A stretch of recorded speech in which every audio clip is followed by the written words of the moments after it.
सबक नंबर 9 दोस्ती। एक दिन पड़ोस के पांडे जी ने शाकिरा को घर के सामने उदास बैठी देखकर पूछा, बेटी ऐसे चुपचाप क्यों बैठी हो? खेलती कूदती क्यों नहीं? किसके साथ खेलूं अंकल? शाकिरा की ये बात सुनकर वो खामोश हो गए। इस कॉलोनी में वो अकेली बच्ची थी। कुछ दिनों बाद शर्मा जी पड़ोस में आकर रहने लगे। उनकी बेटी लता शाकिरा की सहेली बन गई। शाकिरा की तरह वो भी दूसरी जमात में पढ़ती थी। इस साल दिवाली पर शाकिरा लता के घर गई तो उसे बड़ा मजा आया। खाने के लिए तरह तरह की नई चीजें थी। लता की मम्मी ने शाकिरा को इन नई चीजों के नाम बताए।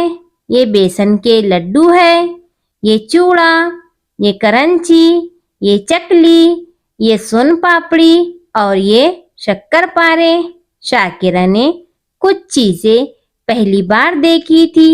शाम को लता के घर में हर तरफ दिए जल रहे थे। ऊंचाई पर रंग बिरंगा आकाशदीप भी लटका हुआ था। सारा घर जगमग जगमग कर रहा था। मेहताबी जलाते हुए लता ने शाकिरा से पूछा, तुम्हारे घर पटाखे क्यों नहीं लाते? मेरे अब्बू कहते हैं पटाखे छोड़ने से हवा गंदी होती है। मेरे पापा भी ऐसा ही कहते हैं।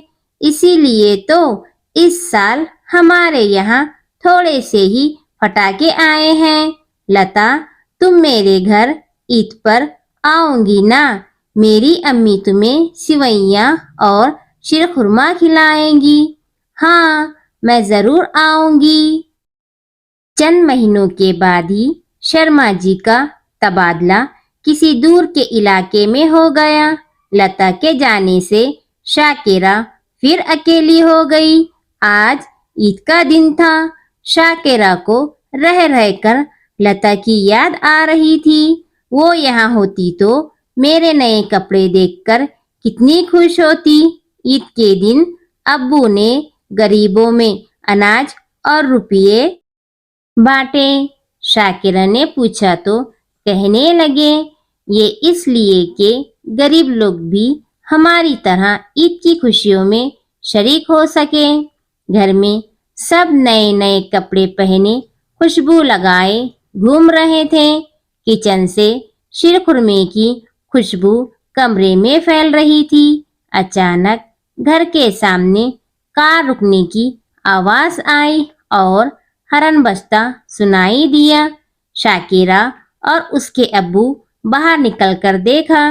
शर्मा जी लता और इसकी अम्मी के साथ खड़े थे। शाकिरा खुशी के मारे जोर से चिल्लाई, लता! इसकी आंखों से आंसू निकल आए। वो लता से लिपट गई। शर्मा जी इसकी पीठ थपथपाते हुए बोले, अरे बेटा, ईद के दिन रोते नहीं, खुश होते हैं। शाकिरा के अब्बू उन्हें घर के अंदर ले आए। इधर उधर की बातों के बाद सब दस्तरखान पर बैठ गए, जहां सिवैया और शीरखुरमे की प्यालियां सजी हुई थी।